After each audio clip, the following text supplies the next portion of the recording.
right, guys, third time's a charm, I hope. Welcome to lesson 2.10, Simplifying Exponents. Last time we were working with exponents with bases that were numbers or integers.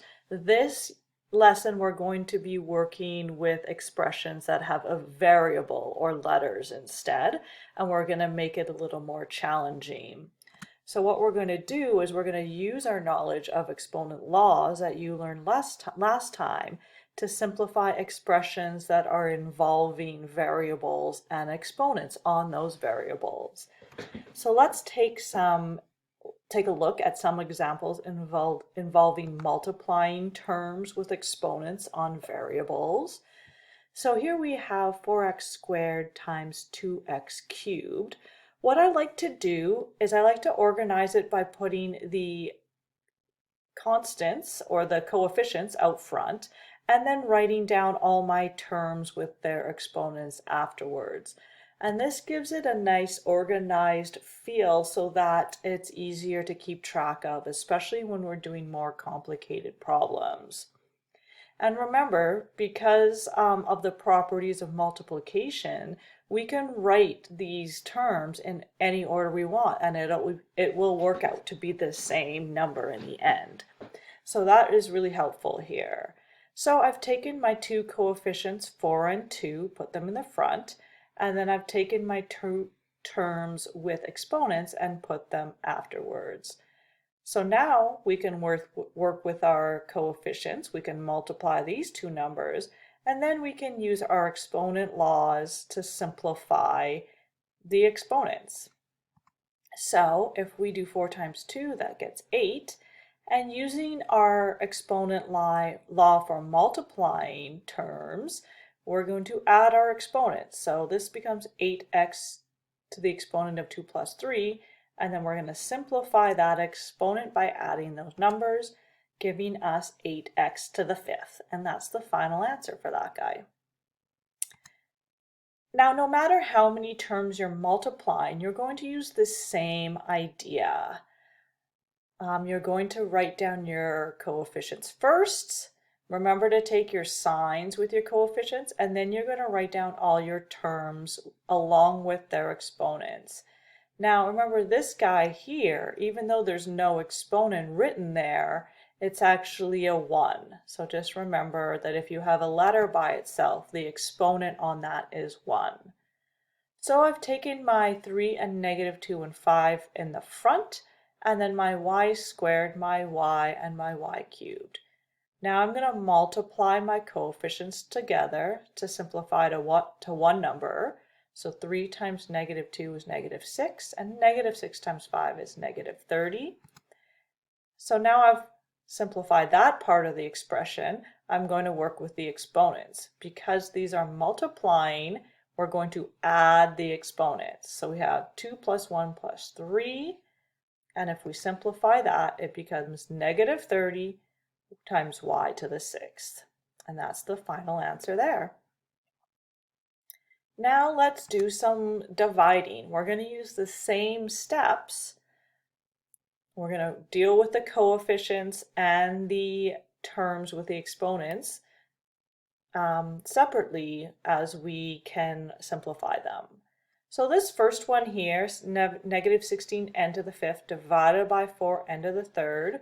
Well, I'm going to rewrite it as a fraction because it's way easier for me to visualize it. This way we have our coefficients in the front, and then after that we have all of our terms with the exponents. And if you want with these, you can kind of work with the numerator first and then the denominator and then simplify them. So these are as simplified as they can get on the top and on the bottom. So now let's focus on simplifying using both the top and the bottom. So if I have negative 16 divided by 4, that's going to give me negative 4. And then the exponents, n to the 5th divided by n to the 3. Well, remember, when we're dividing terms with the same exponent, or sorry, with different exponent but same bases, you're going to subtract the two exponents.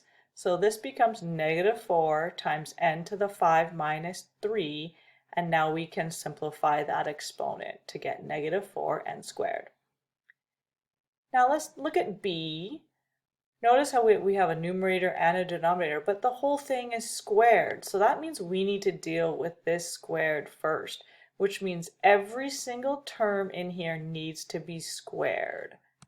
So if I do squared on the 4, 4 squared is 16, m squared is m to the 4th. Remember, if you have a power to the power, you're going to multiply those two exponents. 3 squared is 9, and n to the 3rd squared is the same as n to the 3 times 2, which is n to the 6th. Great. So now we have our coefficients done, and we have our exponents done.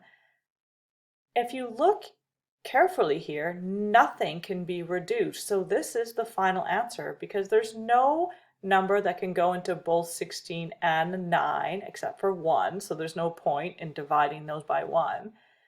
And these two terms have different bases, so we can't do anything with them. So that is the final answer there.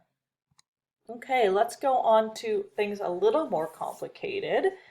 With this one, I'm just going to apply what I did with the multiplication problems on the top and then work with the denominator afterwards. So I'm going to write down my coefficients first and then work with my terms. So I brought my 2 and my negative 3 out front. I'm writing down my terms with their exponents, keeping the denominator there as it is. I'm not working with it yet.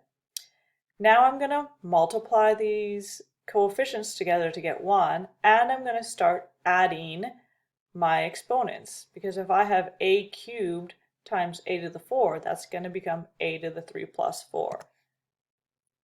So 2 times negative 3 becomes negative 6. I'm going to combine my a terms here. So that's a to the 3 plus 4, and combine my b terms, so b to the 2 plus 3. And so I'm going to simplify those exponents, giving me negative 6, a to the 7th, b to the 5, divided by 6, a times b. And now I'm going to reduce using the top and the bottom.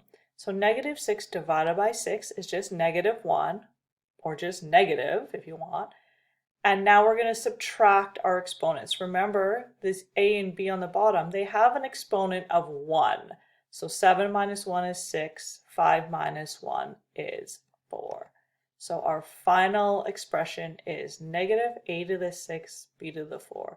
Yes, you can absolutely start putting these exponents up here. You can do 3 plus 4 minus 1 up here if you want to. But this is showing you all the individual steps. So let's do this last question.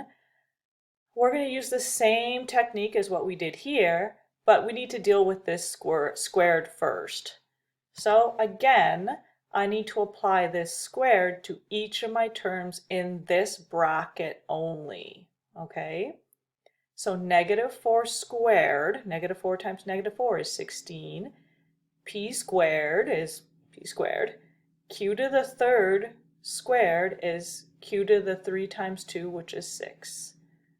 Okay, now what I'm going to do is I'm going to take my coefficients out front and put my terms with the exponents at the back.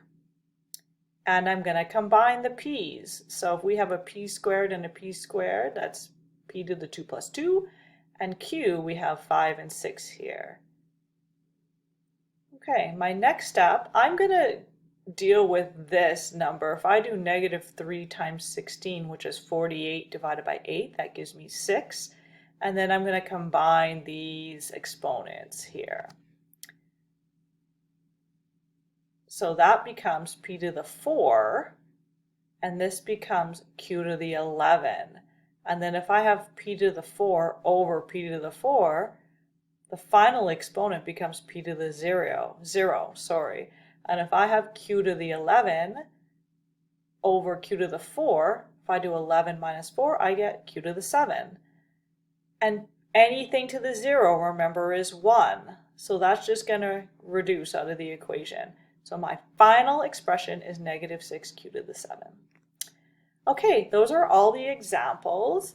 What you have here, these are the you try questions for today. There are 4 of them. I'm going to write up my solutions and I'm going to post them on Brightspace. Once you feel comfortable with this, I'm going to put up a quick quiz and it's going to be called Lesson 2.10 Quiz on Brightspace in the quizzes section. So that's it for today. If you need any help, just contact me through the envelope in the top right corner on Brightspace. Okay, talk to you next time, guys. Bye-bye.